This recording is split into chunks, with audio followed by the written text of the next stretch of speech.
Channel আইয়ের reality show খুদে গানরাজ দিয়ে পরিচিতি পান সাবরিনা পড়শি। এরপর গানে গানে পেরিয়ে গেছে 16 বছর। স্টেজ শো আর নতুন অ্যালবাম নিয়ে ব্যস্ত এই গায়িকা। এর মধ্যেই হঠাৎ জানা গেল বিয়ের কাজটিও সেরে নিয়েছেন পড়শি। যুক্তরাষ্ট্র প্রবাসী নিলয়ের সঙ্গে তার বিয়ের আনুষ্ঠানিকতা সম্পন্ন হয়েছে, তাও কিনা প্রায় 10 মাস আগে। দুই পরিবারের ঘনিষ্ঠজনেরাও বিষয়টি নিশ্চিত করেছেন।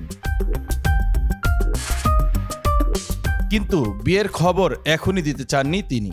আনুষ্ঠানিকতা শেষে নিজেই দিতেন খবরটি, আর তাই কিছুটা বিব্রত পড়শি। আর বিব্রত বলেই রোববার সারাদিনের আলোচনা শেষে সন্ধ্যায় গিয়ে বিয়ের খবর নিয়ে মুখ খোলেন সাবরিনা পড়শি।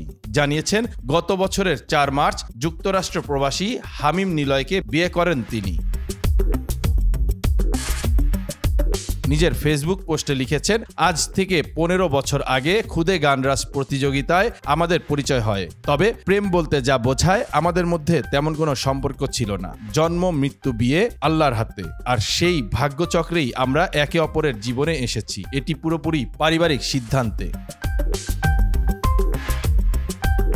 পড়শি জানান, দুই পরিবারের সম্মতিতে আক্ত সম্পন্ন হয়। যেহেতু আমরা দুজন পৃথিবীর দুই প্রান্তে আছি এবং দুই পরিবারের আত্মীয় স্বজন, বন্ধু, শুভাকাঙ্ক্ষীদের ভালোবাসা ও প্রত্যাশার কথা ভেবে আমরা চেয়েছি সুন্দর সময়ে একটি অনুষ্ঠান করে বিষয়টি সবার সঙ্গে ভাগাভাগি করতে। তবে সুখবরটি আগেই ছড়িয়ে পড়ায় আমি কিছুটা বিব্রত, তবে আনন্দিত।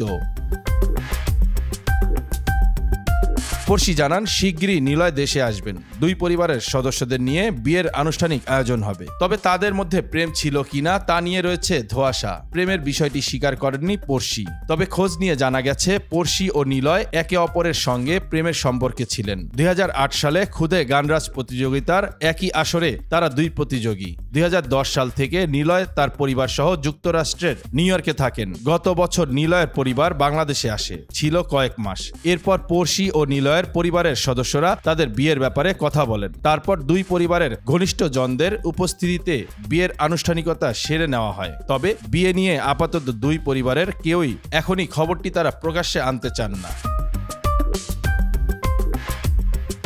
গান ও অভিনয় নিয়ে ব্যস্ত সময় পার করছেন পড়শি। নিজের ইউটিউব চ্যানেল থেকে নিয়মিত গান প্রকাশ করছেন সঙ্গীতশিল্পী সাবরিনা পড়শি। গত বছর ইমরানের সঙ্গে তার দ্বৈত গান কথা একটাই আলোচিত হয়। এছাড়া সম্প্রতি নাটক প্রযোজনার ঘোষণাও দিয়েছেন তিনি। পবিত্র ঈদ উল ফিতরে পড়শি প্রযোজিত নাটক দেখতে পারবেন দর্শকেরা। খোঁজ নিয়ে জানা গেছে, এক যুগের বেশি সময় ধরে নিলয় যুক্তরাষ্ট্রে থাকলেও গানের সঙ্গেও তিনি যুক্ত আছেন। যথারীতিতে তার গাওয়া গান প্রকাশিত হয়। নিলয়কে গানের মানুষ হিসেবে প্রথম দেখা যায় 2008 সালে। চ্যানেল আইয়ের রিয়েলিটি শো খুদে গানরাজ যারা দেখেছেন তারা নিলয়ের গান শুনেছেন। অসংখ্য খুদে শিল্পীর মধ্যে টাঙ্গাইলে জন্ম নেওয়া নিলয় তার গায়কী দিয়ে সবার নজর কাড়েন।